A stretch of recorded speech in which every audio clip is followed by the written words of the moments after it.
오늘 말씀은 고린도 후서 2장 5절에서 11절 말씀, 하나님께서 오늘 우리에게 주시는 말씀입니다.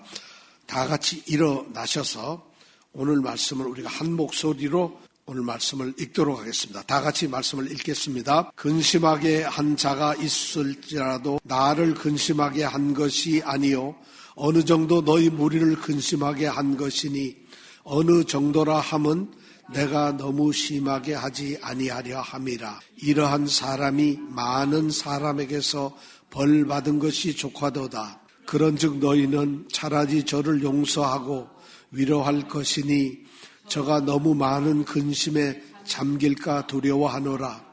그러므로 너희를 권하노니 사랑을 저희에게 나타내라.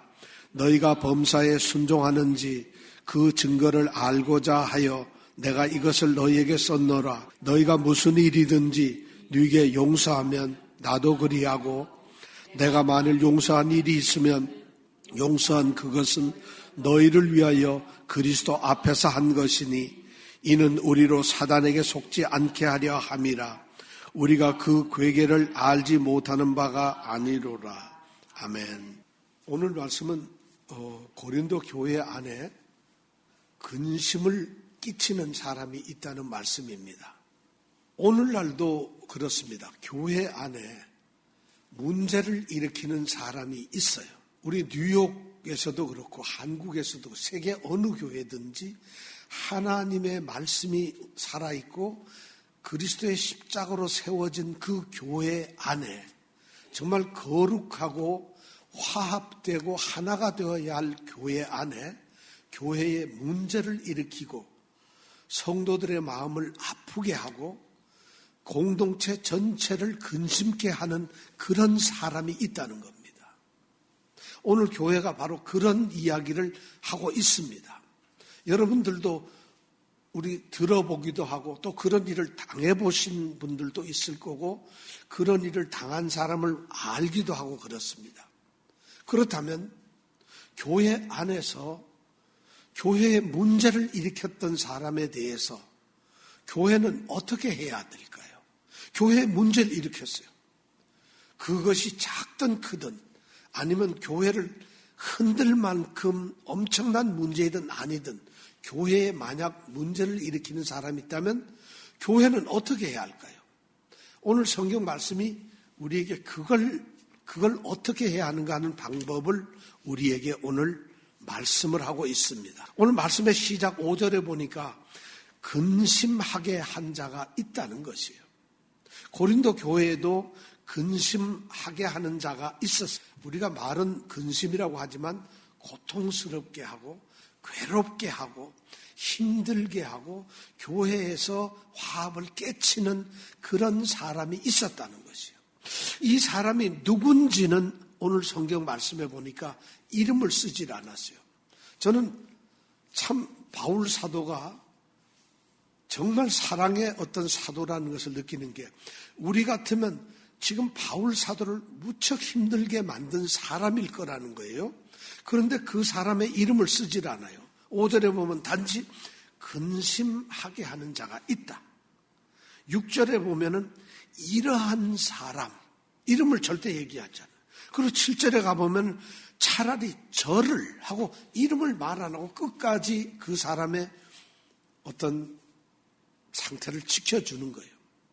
이것이 우리는 바울을 통해서 바울은 정말 우리 같으면 벌써 이름을 부르고 이 사람이 이랬다 저랬다 이렇게 얘기할 텐데 바울은 그렇게 얘기를 하지 않네요. 이름을 얘기를 하지 않아요.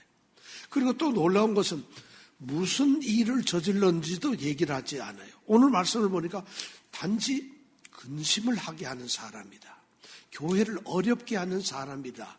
이렇게만 말을 하고 있어요. 그런데 우리는 모르지만 고린도 교회의 성도들은 알까요, 모를까요? 그 사람이 누군지 알고 있어요. 그리고 그 사람이 무슨 일을 했는지 다 알고 있어요. 그러니까 바울은 그 사람의 이름을 얘기하지 않는 거예요. 성경학자들은 이런 것이 궁금하잖아요. 이 사람 이름이 뭘까? 혹시 무슨 일을 했을까? 이런 생각을 이제 하고 말씀 가운데서 찾아봤는데 대개 결론이 한 2가지 정도가 나와요. 첫째, 이 사람은 이름은 모르겠는데 한 일이 아마 2가지 정도 중에 하나일 거다. 첫째는 뭐냐면 고린도전서 5장에 보면 어떤 사람이 있는데 그 사람도 이름은 몰라요. 자기 아비의 아내를 취해가지고 사는 사람이 있어요. 자기 아버지의 첩이겠죠. 아버지의 첩을 자기가 데리고 사는 그런 사람이 고린도 교회에 있다는 거예요. 이게 5장, 고린도 전서 5장에 나와요. 아마 그 사람을 두고 온 교회가 힘들어 하지 않았겠느냐. 많은 사람들이 그렇게 생각을 하고 추정을 합니다. 또 어떤 사람들은 그게 아니고 아마 이 사람은 성경의 문맥으로 보니까 거짓 선생이다. 교회에 몰래 들어온 가짜, 교회를 흔들고 자기 세력화시키려는 어떤 그런 존재라는 것이죠. 그 사람이 바울을 대적을 하고 바울의 사도 그 권리를 무시하고 사도권에 대해서 철저하게 공격하고 바울을 공격하고 해서 그 바울의 교회에 대한 권위를 없애버리고 자기가 뭔가 사로잡아 보려는 그런 사람이라는 것이에요. 하여튼 이런 사람이든 저런 사람이든 우리는 모르는데 그런 사람이 있다는 것이에요. 그런데 아마 그 사람이 적어도 바울을 공격했을 수도 있고 교회에 문제를 일으켰을 수도 있어요. 그런데 오늘 말씀해 보니까 바울은 그 바로 근심케 한 사람이 나를 근심하게 한 것이 아니라고 얘기를 합니다. 이건 바울이 정말 자기는 근심을 안 했을까요? 고린도 교회를 세웠고 그것을 누구보다 사랑하고 거기서 1년 8개월 거의 2년을 넘게 그 교회를 섬겼던 이 바울이 과연 그 사람을 알고 있을 텐데 마음이 아무렇지도 않았을까요? 그런데 바울은 오늘 뭐라고 하냐면 근심케 한 자가 있었을지라도 혹시 그 사람이 있었다 하더라도 자기를 근심하게 한 것은 아니다. 사실 어느 정도는 근심을 했지만 그 사람은 무슨 일을 했느냐. 교회 전체 공동체 성도들을 전부 마음 아프게 한 사람이라고 오늘 이렇게 얘기를 하고 있어요. 그 한 사람이 물론 바울도 아프지만 바울은 자기보다 교회 전체를 아프게 한 그런 사람이라는 것이에요. 교회 문제를 일으켰던 사람이라는 것이에요. 그 한 사람의 범죄가 한 사람의 악한 행동이 그리스도 안에서 한 몸인 교회 공동체 전체를 흔들고 고통을 주었다는 것이에요. 지금 바울이 지금 5절에서 하는 얘기가 그렇게 돼 있어요. 자, 그럼 이 한 사람이 만약 그런 일을 했다고 하면 여러분 어떻게 해야 될까요? 교회마다 그런 사람들이 혹시 있을 수가 있어요. 없으면 최고로 좋지만 그런데 그런 일이 있다. 만약 그렇다면 어떻게 해야 될까요? 오늘 바울은 그걸 갖다가 교회 전체를 힘들게 하는 그 한 사람, 여기서 근심하게 한 자가 바로 한 사람을 얘기를 하고 있어요. 한 사람이 있다는 거예요. 그러니까 어떤 사람은 그 한 사람이 굉장히 유력한 유지라서 예를 들어서 아비의 아내를 취한 그 사람이 굉장한 유지이기 때문에 그 밑에서 덕을 보고 있는 일부 성도들은 입을 다물고 좋다고 하지만 대다수 사람들은 싫어도 표정을 감추고 마음을 속이고 그리고 아무렇지도 않은 것처럼 그렇게 보내고 있다는 것이죠. 이럴 때 교회는 어떻게 해야 될까요? 바울이 그 얘기에 대해서 이제 이야기를 합니다. 그런데 바로 그 대답이 바로 6절에 나와 있어요. 이러한 사람이 많은 사람에게서 벌받은 것이 조가도다. 이 말을 잘 들어보면 단순한 것 같지만 이러한 사람이 그렇게 문제를 일으켰고 근심을 준 이 사람이 어떤 조치를 당했느냐. 우리는 벌을 받았다고 하는데 무슨 벌을 받았는지 몰라요. 그런데 벌을 받았다 그래요. 그럼 교회가 그 당시에 바울이 다른 이 성경책에서 말하고 있는 벌이라고 하는 것은 몇 가지가 있어요. 그리고 오늘날 교회에서도 몇 가지 벌을 주는데 어떤 사람이 교회에서 잘못하게 되면 한 서너 개 정도의 벌을 있어요. 경고를 하고 다시는 그렇게 하지 마라 하고 공개적으로 그 사람을 경고하는 이런 게 벌이에요. 또 하나는 어떤 벌이 있느냐면 우리 성찬식 하잖아요. 성찬식을 하는데 참여를 못하게 해요. 왜냐하면 성찬식은 그리스도의 몸인데, 교회 자체가 그리스도의 몸인데 그 몸을 회방하고 공격을 했기 때문에 성찬식에 참여를 못하는 거예요. 이것이 굉장히 교회 안에서는 큰 벌이에요. 믿음이 없고 아무 관심이 없이 신앙이 없는 사람은 성찬식 안 하는 게 무슨 벌이겠어요. 아무 생각도 안 하지만 그것이 교회로서는 가장 큰 벌 중에 하나예요. 그 다음에 벌이 또 어떤 게 있느냐면 교회가 그 사람과 교제를 하지 못하도록 막는 것이에요. 그 사람은 교회 직분이나 교회 활동이나 아무것도 못하게 통제를 하는 것이에요. 그런 것도 있고 또 그 다음에 중요한 것은 우리가 잘 아는 대로 출교라고 하는 교회 공동체, 교회에서 기독교라고 하는 이 신앙 공동체에서 축출을 시켜버리는 거예요. 쫓아내버리는 거예요. 이것이 가장 이제 큰 징계인데 여러분들 들어보면 우리는 오늘날 뉴욕이든 어디든 교회에서 어떤 징계를 내렸다면 거의 다가 출교예요. 너는 교회 나오지 마. 교회 출입 금지하고 경찰 지키고 뭐 이런 것이 우리가 교회에서 많이 하고 있잖아요. 이런 벌들이 교회는 그의 성도들의 잘못에 대해서 징계를 합니다. 그런 이런 벌을 주는데 이 사람이 어떤 벌을 받았는지 우리는 알 수가 없어요.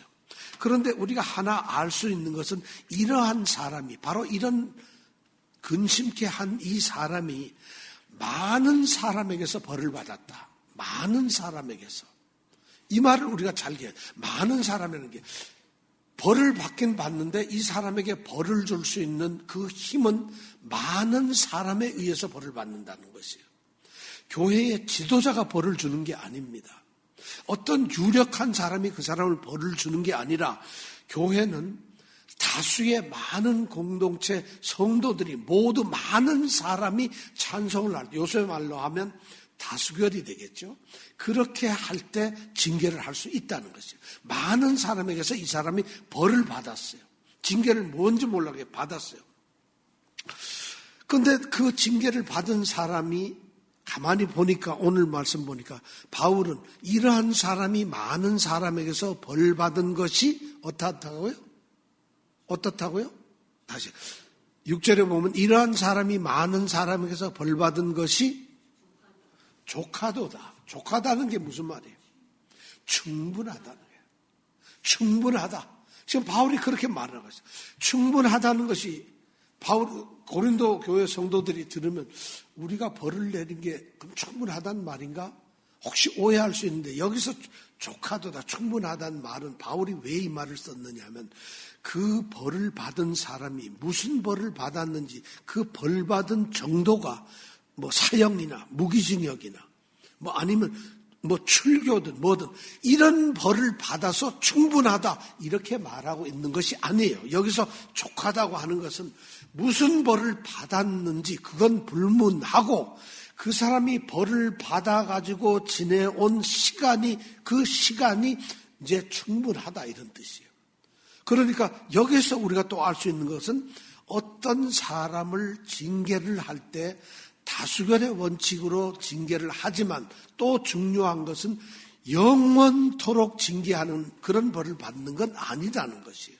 물론 출교라는 것이 있지만 지금 이 사람은 어떤 일정한 시간이 지나간 상태에 지금 있어요. 그걸 보고 바울 사도는 그 사람에 대해서 이제 저 사람의 징계는 이 정도면은 괜찮다, 되었다 이렇게 지금 말을 하고 있는 것이에요. 자, 바울은 어떤 사람의 잘못에 대해서는 그렇게 징계를 하라 그러면서 또 어느 정도 징계를 하면 이제는 괜찮다고 이렇게 말해요. 그러면서 7절에 보니까 그런즉, 자 7절 같이 읽어볼까요? 시작. 그런즉 너희는 차라리 저를 용서하고 위로할 것이니 저가 너무 많은 근심에 잠길까 두려워하노라. 자, 여기서 바울이 말하고 있는 것은 그 징계를 받고 지금 있는 사람이 너무 많은 근심에 잠겨 있을까봐, 잠기게 될까봐, 너무 많은 근심에 잠겨 있을까봐 그걸 염려하고 있다고 말을 합니다. 징계를 받은 사람이 고통을 당하든 힘들든 슬퍼하든 정말 어렵든 그게 무슨 관계가 있을까요? 그런데 바울은 그 곧 징계를 받은 사람이 너무 많은 슬픔 가운데, 그리고 너무 많은 근심 가운데 있을까봐 그걸 염려하고 있다는 거예요. 여기서 징계의 또 다른 목적이 나온다는 것이에요. 이름이 알려지지 않은 그 사람이 지금 현재 자기의 죄의 심각성을 깨달았다는 것이에요. 자기가 무슨 잘못을 저질렀는지 드디어 알았다는 것이에요. 아, 내가 이 잘못을 저질렀구나. 이 범죄를 내가 공동체 안에서 이 범죄를 저질렀구나. 그런 걸 깨닫게 되면서 이 사람은 그때부터 수치심에 사로잡히고 또 죄를 저질렀다는 고통 때문에 그리고 회개를 합니다. 그리고 슬퍼합니다. 자, 이런 상태에 있는 것을 바울은 알고 있다는 것이에요. 그러니까 그런 사람이 그렇다는 거예요. 그 사람이 지금 그러고 있다는 거죠. 그렇게 되는데 이 사람이 벌써 얼마 동안을 계속 그런 징계 가운데 있으면 그런 괴로움과 그런 안타까움과 수치심 때문에 까딱하다가는 그가 이 교회 공동체의 낙오가 되어서 나 이제 신앙생활 안 할 거야. 나 교회 이제 그만둘 거야. 아니면 교회를 떠나는 이런 문제에 너무 이게 깊은 염려라는 것이 그런 거예요. 너무 많은 근심이라는 그런 일이 생길까봐 바울이 지금 염려하고 있다는 거예요. 여기서 중요한 것이 뭐냐면 징계의 목적이에요. 왜 징계를 하느냐? 징계는 그 사람에게 벌을 줘서 그 사람을 멸망시키거나 그 사람을 단죄를 해서 그 사람을 어떻게 그냥 영원히 제거를 해버리거나 이것이 징계의 목적이 아니라는 거예요.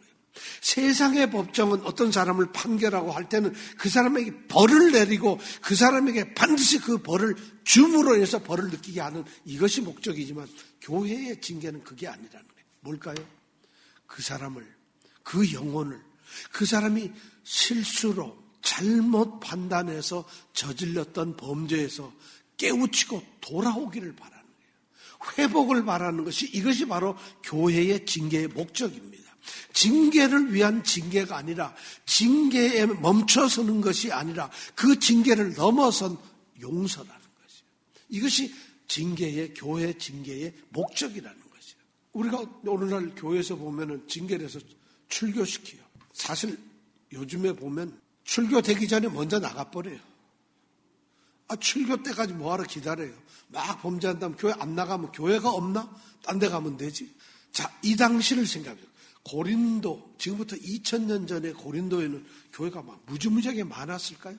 옆에서도 2층에도 있고 1층에도 있고 3층에도 있고 건너 한 블럭 옆에도 있고 교회가 그랬을까요? 아니에요. 교회가 없어요. 그러면 교회가 고린도에 있는 그 교회 하나 있는데 고린도 교회가 있는데 거기에서 믿음에서 출교가 되고 만약 징계를 받으면 어디를 가요? 신앙생활 자체에서 완전히 배제되는 거죠. 다시 말해서 구원의 길에서 없어지는 거라는, 제외되는 거죠. 이것은 교회가 할 일이 아니라는 것이죠. 왜냐하면 그 사람이 잘못을 저질렀던 바울은 기본적으로 그 사람의 믿음을 판단하지 않는다고 하잖아요. 내가 너희의 믿음을 주관하지 않겠다고 말씀을 했잖아요. 그러니까 판단을 하는 게 아니라 그 사람이 교회에 나왔다. 그리고 그분도 교회에 온 것 자체를 바울은 성령의 이끌림에 의해서 주님의 십자가의 공로로 그 사람이 구원을 받은 백성으로 교회에 나온 것을 그렇게 받아들이고 있는 것이요. 그런데 그런 사람을 징계를 통해서 만약 교회에서 축출을 해 쫓아내어 버린다면 이건 아니라는 것이죠. 바울의 생각은 그래요. 그 한 생명이 바로 어떤 범죄를 저질렀든 간에 그를 받아들여야 된다는 것이에요. 그래서 그 사람이 믿음에서 떨어지는 것을 막기 위한 것. 이것이 바로 바울은 그 다음의 조치를 우리에게 얘기해 주고 있어요. 그래서 그러문즉 너희는 차라리 이 말이 뭐냐면 거꾸로 이제는 오히려 그 사람을 받아들이라는 것이에요. 그런데 받아들이는 게 뭐냐면 저를 용서하고 위로를 하라고 얘기해요. 용서하고 위로를 하라. 여러분 용서한다는 게 뭘까요?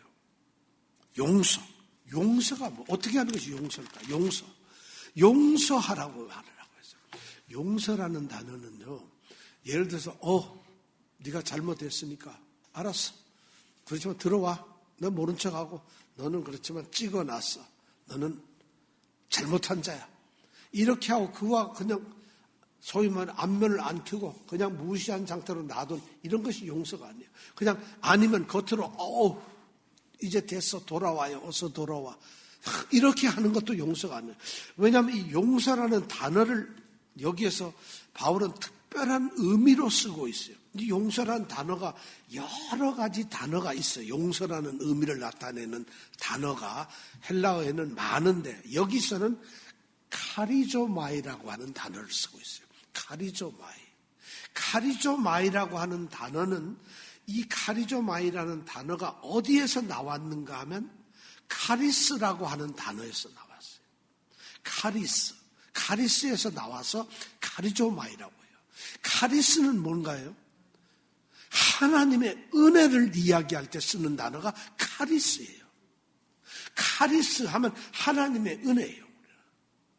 그 은혜를 말할 때 카리스라는 단어를 쓰는데 이 용서가 바로 그 은혜라는 카리스라는 단어에서 나왔다. 이 얘기는 뭐냐면 이 용서라는 행위는 무조건이라는 것이에요. 어떤 대가를 바라거나 그 사람의 어떤 상태나 조건을 보는 것이 아니라 그 사람의 어떤 공로를 보는 것이 아니라 그 사람의 상황이 어떻건 그런 걸 따지는 건 아니라 행위의 무조건적인 받아들임이라는 거죠. 그래서 카리조마이라는 말을 쓰고 있어요. 하나님의 용서를 대신하는 말이에요. 하나님께서 인간의 조건, 우리의 조건을, 우리의 공로를, 우리의 어떤 의와 선을 보시지 아니하고 오히려 우리 인간의 불의가 있음에도 우리가 잘못이 있음에도 우리가 온전치 아니함에도 불구하고 우리를 구원을 주신 그 은혜가 바로 용서라는 단어로 달라지고 있다는 것이죠. 그렇다면 용서가 바로 교회에서 용서란 굉장한 의미를 가지고 있어요. 징계해가지고 그 사람의 벌을 받은 사람인데 그 사람을 교회는 받아들여야 되는데 바로 이렇게 용서하라는 거예요. 네가 죄를 졌으니까, 네가 이런 잘못을 저질렀으니까, 너 때문에 내가 너무 아팠으니까, 너로 인해서 우리 교회가 얼마나 힘들어졌는데, 그리고 너는 이런 것이 문제가 아니라 그 사람은 하나님의 용서로 받아들이는 거죠. 이것이 바로 저를 용서하고라는 단어였어요. 그 다음에 위로하라는 말이에요. 위로하다는 것은 뭐냐? 그 사람이 지쳐있고 그 사람이 괴로워해서 힘들었고 그 사람의 마음에 큰 상처가 있고 그 사람이 너무 힘들 때 그 사람을 격려하는 것이에요. 전쟁에 나가서 패잔병이 되어가지고 아무것도 할 수 없을 때 그들을 일으켜 세우고 힘을 주고 용기를 북돋우는 그런 것이 바로 사업을 하다가 망해가지고 아무것도 못하고 죽기 직전에 간 사람에게 힘을 주는 것, 이런 것을 바로 위로라는 말로 쓰고 있어요. 파라칼레오라는 단어인데 이 파라칼레오는 성령님을 이야기할 때도 이 단어를 써요. 그러니까 위로하다는 얘기는 굉장한 얘기. 그 사람에게 입 바른 소리로 괜찮아요. 이제 이리 와요. 같이 밥 먹어요. 좋아요. 이런 차원이 아니라 이 위로한다는 얘기는 그 사람의 입장에 가서 그 사람에게 오른팔이 되어주고 왼팔이 되어주고 그 사람의 힘이 되어주고 그 사람의 모든 것이 그 사람을 일으켜 세우는 그 모든 활동을 위로라고 표현하고 있어요. 이것이 바로 징계받은 자의 했던 교회가 해야 될 일이라고 바울은 말하고 있어요. 우리는 이 말을 들으면 교회 안에서 징계받은 많은 사람들, 여러분 다 알잖아요. 그 사람 그 교회에서 싸워가지고 나왔어. 그 사람 그 교회에서 잘렸대. 이런 얘기 우리 너무 많아요. 그 목사가 나쁜 거야? 장로가 나쁜 거야? 그 사람이 나쁜 거야? 우리는 판단도 하잖아요. 그런데 그 모든 과정에서 징계의 최종적인 목표는 바로 용서와 위로라는 것이에요. 이것이 바울이 지금 오늘날, 자신이 사역을 하던 그 이후 2000년이 지나도록 어쩌면 영원토록 하나님의 말씀으로 징계의 목적이 무엇인가를 우리에게 분명하게 얘기해 주고 있어요. 교회는 이런 징계를 해야 된다는 것이에요. 그래야만 이것이 하나님의 사랑을 우리가 드러내는 게 아닐까요? 그래서 바울은 그 다음에 8절에다가 바로 이야기를 합니다. 그러므로 너희를 권하노니, 이 권한다는 말은 위로한다는 거예요. 파라칼레오라는 단어하고 똑같아요. 바로 너에게 강력하게 내가 너희에게 위로하고 권면하노니 뭐라고요? 사랑을 저희에게 나타내라. 사랑을 여기서는 저희에게라고 얘기했는데 저희 그러면 복수가 되잖아요. 사실 성경 원어에 보면 저에게요. 죄를 저지른 지금 근심하게 한 사람 한 사람이에요. 그 한 사람 사랑을 저에게 나타내라는 거예요. 사랑을 저에게 나타내라. 나타내라는 말은 확증시켜라는 얘기예요. 네가 사랑하고 있다는 거, 너희들이 온 교회 공동체가 바로 그 사람을 사랑하고 있음을 증명을 하라는 것이에요. 사랑하고 있다는 이것이 행동으로 이루어져야 되고 완전히 그 사람이 느낄 수 있어야 되고 주변의 모든 세상 사람들이 그 사람이 완전히 사랑 가운데 있다는 것을 느끼고 알고 그들이 모두 인정할 수 있도록 사랑을 확인시키라는 거예요.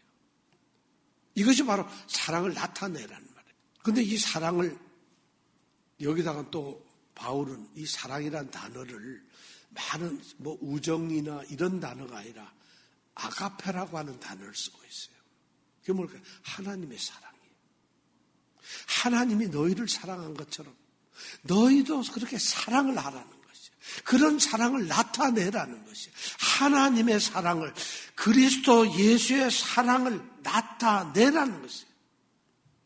그래서 그 사랑이 바로 뭐냐? 오늘 10절에 말한 10절 한번 읽어볼까요? 시작. 너희가 무슨 일이든지 누게 용서하면 나도 그리하고 내가 만일 용서할 일이 있으면 용서한 그것은 너희를 위하여 그리스도 앞에서 한 것이다. 바로 이 사랑을 나타내는 것이 그리스도 앞에서 하는 것이다. 그리스도의 얼굴 앞에서 하는 거죠. 사랑을 하는데 그 사람을 사랑하는데 불법을 저지르고 잘못한 그 사람을 용서하고 위로하며 사랑을 나타내는데 누구 앞에서 하느냐? 그리스도 앞에서예요. 그리스도 앞에 있으면 여러분 어때요? 그분이 십자가에 달려서 나를 용서하고 사랑을 했던 분이에요.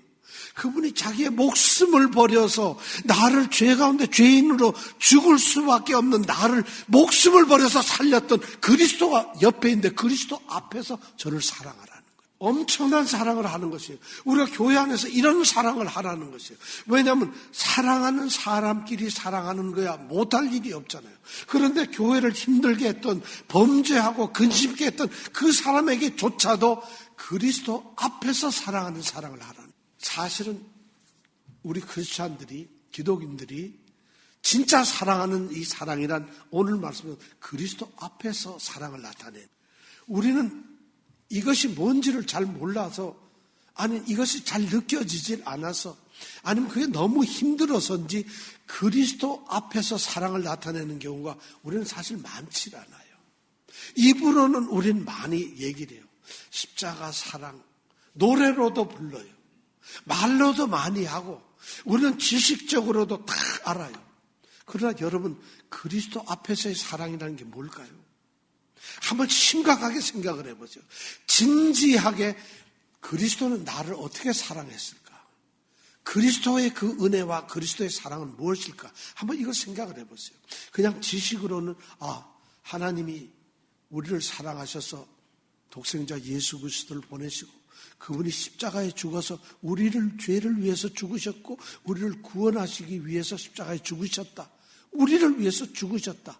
우리는 지식적으로 성경을 통해서 그걸 압니다. 교회가 거기에 머물러 있기 때문에 오늘날 이런 거예요. 교회가 거기에 머물러 있기 때문에 교회가 힘을 잃어버리고 교회가 그 본래의 모습을 잃어버린 거예요. 사실 교회는 소금이라고 떠들어대고 자신들이 빛이라고 떠들어대고 있지만은 물론 교회는 그렇지만 교회를 구성하고 있는 많은 사람들이 빛도 아니고 소금도 아니면서 그렇게 이야기를 하고 있어요. 오늘날 그것이 안타깝죠. 그리스도 앞에서 사랑을 나타낸다는 것은 자기가 받은 은혜를 그대로 돌려주는 것이에요. 내게 쏟아졌던, 내게 바쳐졌던, 나 하나를 위해서 이 땅에 오셔서 십자가에 죽으셨던 그 그리스도를 바라보면서, 그 그리스도를 바라보면서 그분이 나에게 했던 그 사랑을 우리 형제 자매들에게 나누어주는 것이에요. 이것이 만약 우리에게 진짜 온다면은 세상에 못 사랑할 것이 어디 있어요? 사랑하지 않아야 될 일이 어디 있겠어요? 사랑할 수 없는 일이 어디 있겠어요? 우리의 사랑에 제한이 있을까요? 우리의 사랑에 거리낌이 있을까요? 우리의 사랑에 어떤 안타까움이 있을까요? 오히려 부족함 밖에 없겠죠. 정말 그런 것밖에 없지 않을까요? 바로 바울 사도는 엄청난 얘기. 너희가 누구를 용서하면 내가 그거 용서한 거하고 똑같다. 그러면서 내가 또 누구를 용서했다면 그거는 너희가 용서한 것과 똑같다. 왜냐? 이것이 그리스도 앞에서의 사랑이니까. 그리스도 앞에서의 용서니까 그렇다는 거예요. 왜냐하면 너희들이나 나나 다 그리스도로부터 용서받고 사랑을 받은 사람 아니냐. 그렇다면 우리가 하는 사랑은 그리스도 앞에서 하는 사랑이니까 나나 너희나 동일한 사랑을 하고 있다는 것이죠. 교회 공동체는 바로 그런 사랑을 해야 된다는 것이죠. 우리가 믿음에 대해서 많은 오해를 하고 있어요. 그죠? 로마서 10장 13절인가요? 18절인가요? 16절이 18절인가? 17절인가?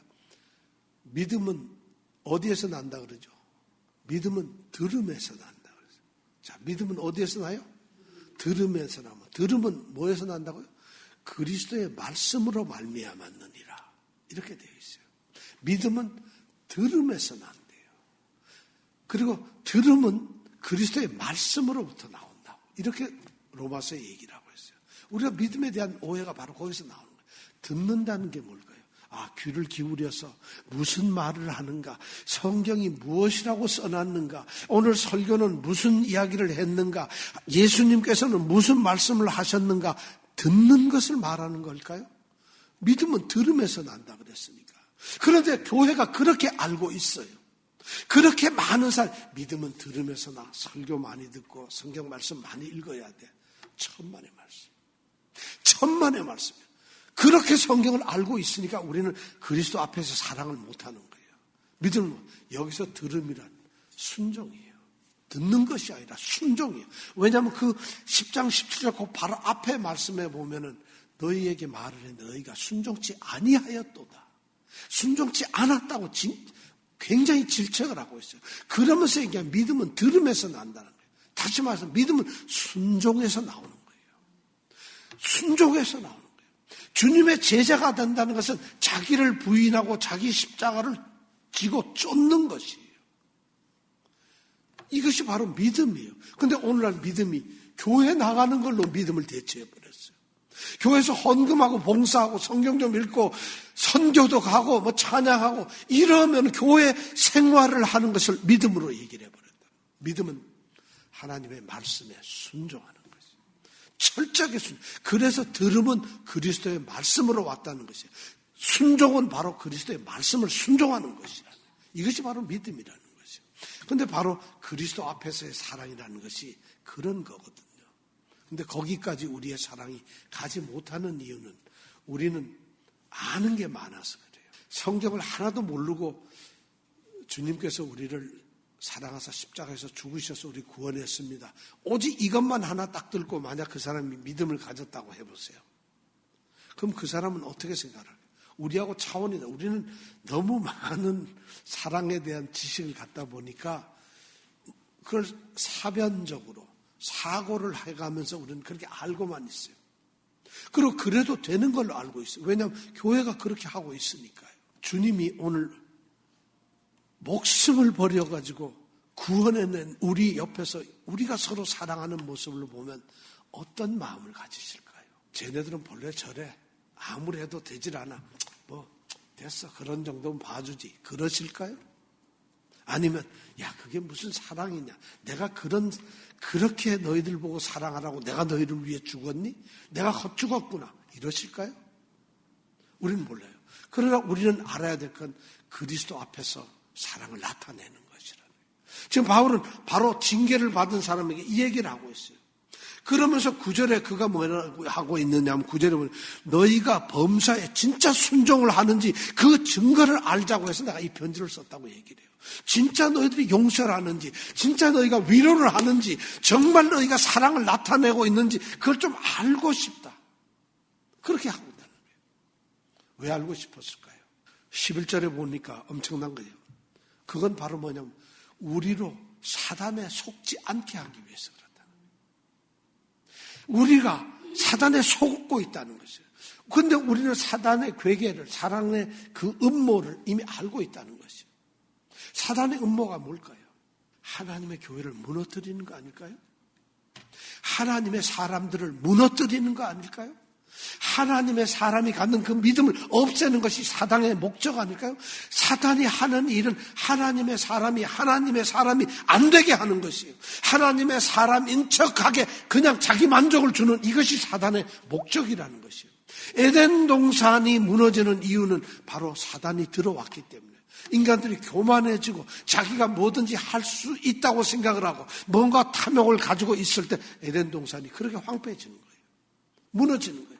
바로 사단의 목적이 뭐냐? 교회를 향한 사단의 목적은 뭐예요? 교회를 위해서 사단은 뭘 해야 될까요? 교회가 부흥되도록 해야지. 이것이 사단이 꿈꾸는 걸까요? 아니잖아요. 교회 안에 있는 성도 하나, 사람 되게 많아지는 게 이게 사람이, 교회가 막 부흥돼서 사람이 넘쳐나는 거, 의리한 건물 짓는 게 사단의 목적, 계획일까요? 아니에요. 어쩌면 그것이 사단의 계획일지 몰라요. 엄청난 부여와 엄청난 풍부를 통해서 그것이 믿음이 그렇게 되는 것이 아니라 믿음은 오히려 더 없어지는 것이에요. 사단이 진짜 바라는 것은 하나님의 사랑에서 떨어지게 만드는 것이에요. 하나님을 믿는다는 그 참된 믿음으로부터 떨어지게 만드는 것이에요. 이 사람이 하나님 나라의 백성이 안 돼요. 그럼 어디에 들어갈까요? 사단의 밑으로 가는 거잖아요. 사단의 목적은 하나님의 백성을 끄집어내서 내 밑으로, 자기의 밑으로 놓은 사단의 권세 아래로 놔두는 것이라는 거예요. 이것이 사랑의 목적인데 바로 범죄한, 근심케 한 그 성도를 정말 그리스도 앞에서 사랑을 나타내지 않는다면, 아니 공동체 전체적으로 공동체가 그리스도 앞에서의 사랑을 나타내지 않는다면 그것은 사랑의, 이 사탄의 괴계에 이미 빠져진 거라는 거예요. 사탄의 음모 속에 간다는 거예요. 두렵습니다.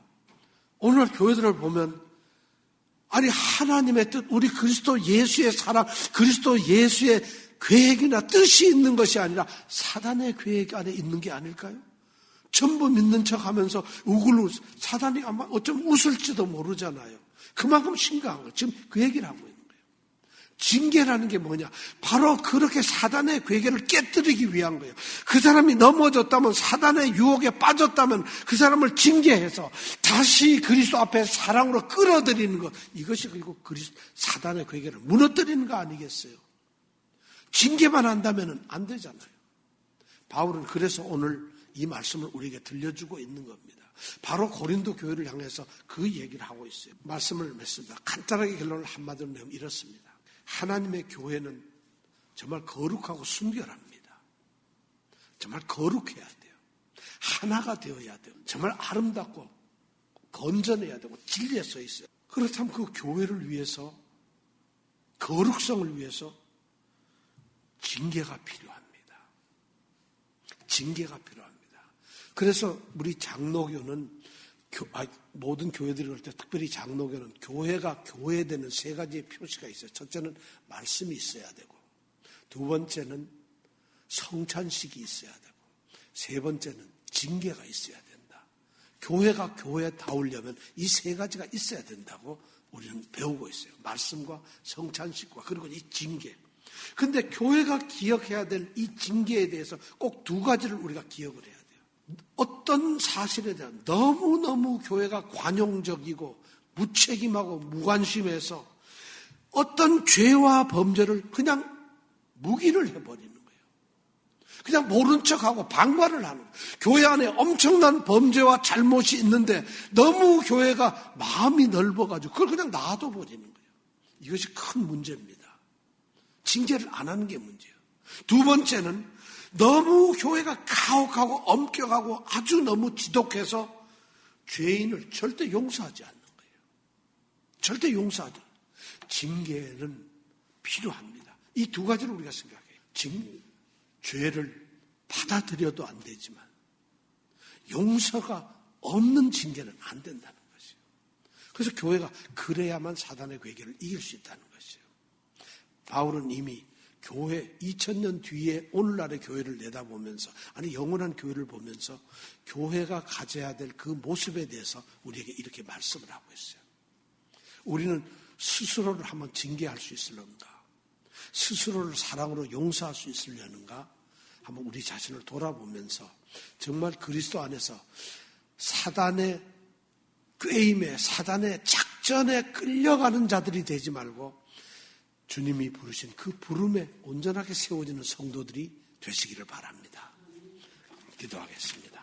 이 시간 우리가 함께 찬양을 합니다. 우리는 정말 온전하지 못한 마음을 갖습니다. 우리는 정말 우리 잘못 때문에 정말 무너집니다. 오늘 우리가 부를 이 찬송은 시편 53편에 나와 있는 말씀입니다. 시편 51편. 이 51편 시편은 다윗이 밧세바의 아내, 우리아의 아내 밧세바를 범하고 난 다음에 나단 선지자의 지적을 받고 징계를 받고 본인이 회개하고 통곡하면서 지었던 시, 그 시편이 시편 51편인데 바로 오늘 이 찬양은 그 51편에 나타나는 다윗의 고백입니다. 다윗이 주님께 간절히 외치는 그런 기도이며 탄원입니다. 우리가 이 찬양을 부르면서 우리 자신을 정말 하나님께 내어놓는, 그래서 하나님의 용서를 바라며 하나님의 사랑을 바라는 그런 마음으로 이 찬양을 같이 부르길 원합니다.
항상